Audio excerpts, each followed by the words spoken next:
कोई दूसरा व्यक्ति रहा होता तो या तो विद्रोही हो जाता, अस्त्र उठा लेता, शस्त्र उठा लेता, या फिर वो छोड़ करके अपने घर बैठ जाता।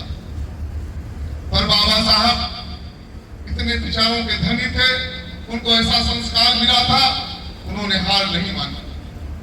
उन्होंने हार नहीं मानी और उन्होंने जो हथियार चुना वो शिक्षा का हथियार चुना।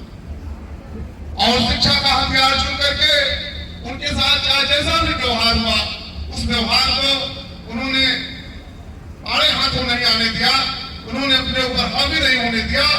वो पढ़ते रहे, उसके लिए उनको जो भी कठिनाई हुई वो सब आप लोग जानते हैं। आप पढ़े लिखे लोग हैं और आप सभी कभी न कभी उन विचारों से रूबरू हुए होंगे कि बाबा साहब ने किस तरीके से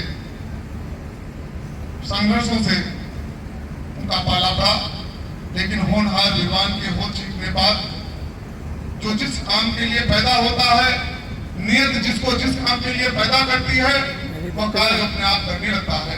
यह प्रकृति और कुदरत और ईश्वर अपने आप उनको आप किस काम के लिए निमित्त किए गए हैं, आपसे कुदरत को और प्रभु को किस तरीके का काम लेना है, उस तरीके से आपको तैयार कर देंगे। बाबा साहब पढ़ते रहे और पढ़ करके उन्होंने देश की पढ़ाई जब पूरी किया तो कोलंबिया विश्वविद्यालय गए। उन्होंने कानूनी डिग्री लिया, उन्होंने अर्थशास्त्र में पीएचडी किया, उन्होंने 3-4 पीएचडियां हासिल किया और कोलंबिया विश्वविद्यालय के बाद लंदन इकोनॉमिक स्कूल में गए, वहां पर भी उन्होंने प्राप्त करने का काम किया। उस समय अपने दौर के सबसे विद्वान व्यक्ति हुए और इस देश के लिए अनमोल हीरा के तरीके से साबित हुए।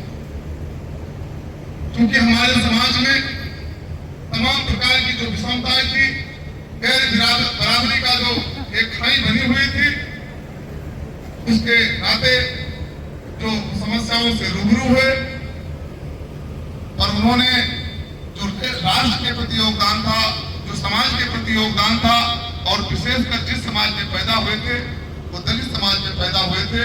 पर पैदा होना, कोई दलित समाज में पैदा हुआ है, कोई पिछड़े समाज में पैदा हुआ है, कोई अंग्रेज समाज में पैदा हुआ है, ये उसका वो नहीं है। ईश्वर जहाँ जिसको पैदा कर देते हैं वो वहां पैदा होता है।